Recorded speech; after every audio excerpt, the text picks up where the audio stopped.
നിങ്ങളുടെ favourite shows ഇനി ഒരിക്കലും മിസ്സാവില്ല. ഇപ്പോൾ C5 കാണും നിങ്ങളുടെ ഫേവറേറ്റ് ഷോസ് തികച്ചും സൗജന്യമായി.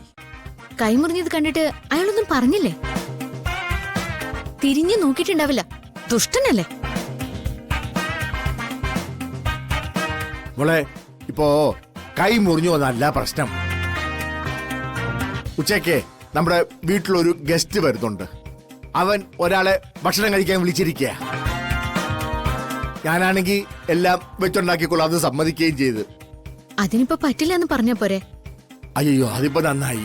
മോളെ, പറ്റൂലെന്ന് ഞാൻ പറഞ്ഞാലേ അവൻ കലി തൊള്ളുന്നത് ഞാൻ കാണേണ്ടി വരും. എങ്കില് ഒരു കാര്യം ചെയ്യാം, ഞങ്ങള് ഭക്ഷണം വെക്കുന്ന കൂട്ടത്തില് നിങ്ങൾക്കുള്ളത് കൂടി വെക്കാം. അയ്യോ, അത് വരുന്ന ആൾക്ക് അത് കൊടുത്താൽ മതിയല്ലോ. അമ്മയ്ക്ക് വേറെ പണിയൊന്നുമില്ലേ? അയാൾക്ക് ആരെങ്കിലും വെച്ച് വിളമ്പി കൊടുക്കോ? അതല്ല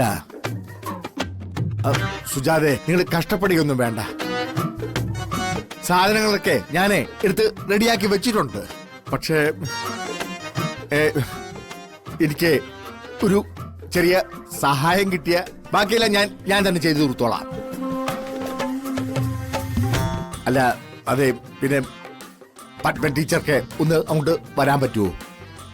എങ്ങോട്ടേക്കാ? ആ മനുഷ്യന്റെ അടുക്കളയിലേക്കോ? അതിനേക്കാളും നല്ലത് ഞാൻ വല്ല കൊക്കിലും ചടിച്ചാവുന്നതാ. മോളെ, ഒരു കാര്യം ഉറപ്പ് പറയാം, അവൻ അങ്ങോട്ടൊന്നും വരത്തില്ല. അവൻ വരും മുമ്പേ ദാന്ന് പറഞ്ഞ് എല്ലാ പണിയും നമുക്ക് തീർക്കാം. ഒന്ന് ചെല്ലുമോളെ. ഒന്ന് വാ മോളെ. ഞാൻ വരില്ല. അമ്മാവനെ സഹായിക്കുന്നതിന് ബുദ്ധിമുട്ടൊന്നും ഉണ്ടായിട്ടല്ല. ഇടയിൽ എങ്ങനെ അയാൾ കയറിയല്ലേ, ഞാൻ വെച്ചതും തിളപ്പിച്ചതും ഒക്കെ എടുത്ത് അയാളുടെ തലയിൽ കൂടെ ഒഴിക്കും. അയ്യോ, നീ എന്തൊക്കെ പറയുന്നത്?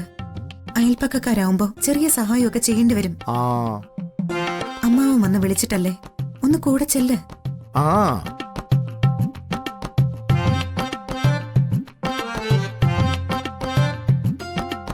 ഹരിക്കല്ലല്ലോ വെച്ചുണ്ടാക്കുന്നത്, വരുന്ന ഗസ്റ്റിനല്ലേ. അതെ, ഒന്ന് വാ മോളെ. ശരി, ഞാൻ വരാം. പക്ഷെ എന്തെങ്കിലും ഒരു പ്രശ്നം അയാളുടെ ഭാഗത്തു നിന്നുണ്ടായാലേ ഞാൻ കറുക്കത്തി എടുത്ത് അയാളുടെ പൊള്ളക്കി കയറ്റും. സമ്മതിച്ചോ? അതെങ്ങനെ ഞാൻ സമ്മതിച്ചിരുന്നേ? മോളെ, കത്തിയൊന്നും വേണ്ട. എന്തെങ്കിലും വിഷയം ഉണ്ടായ മോളിങ്ങോട്ട് പോന്നോളൂ. ശരി, ഞാൻ വരാം. പൊയ്ക്കോളൂ, അവള് വന്നോളൂ. മോളെ, ഓ ശരി.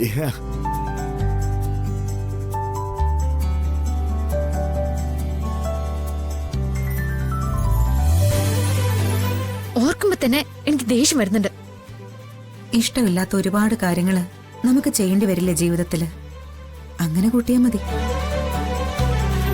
ഇഷ്ടമില്ലാത്ത ഒരുപാട് കാര്യങ്ങൾ ചെയ്തിട്ടുണ്ട്. അതിന്റെയാണല്ലോ ഈ കിടന്ന് അനുഭവിക്കുന്നത്.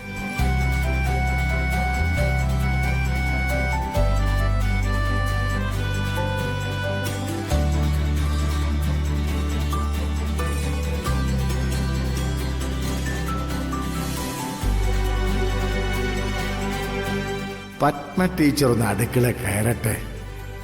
അടുക്കളയിൽ നിന്ന് അവന്റെ മനസ്സിലോട്ട് പിന്നെ കയറാനാണോ പ്രയാസം? ഡൗൺലോഡ് ചെയ്യൂ C5 ആപ്പ്. കാണൂ എല്ലാ എപ്പിസോഡുകളും സൗജന്യമായി.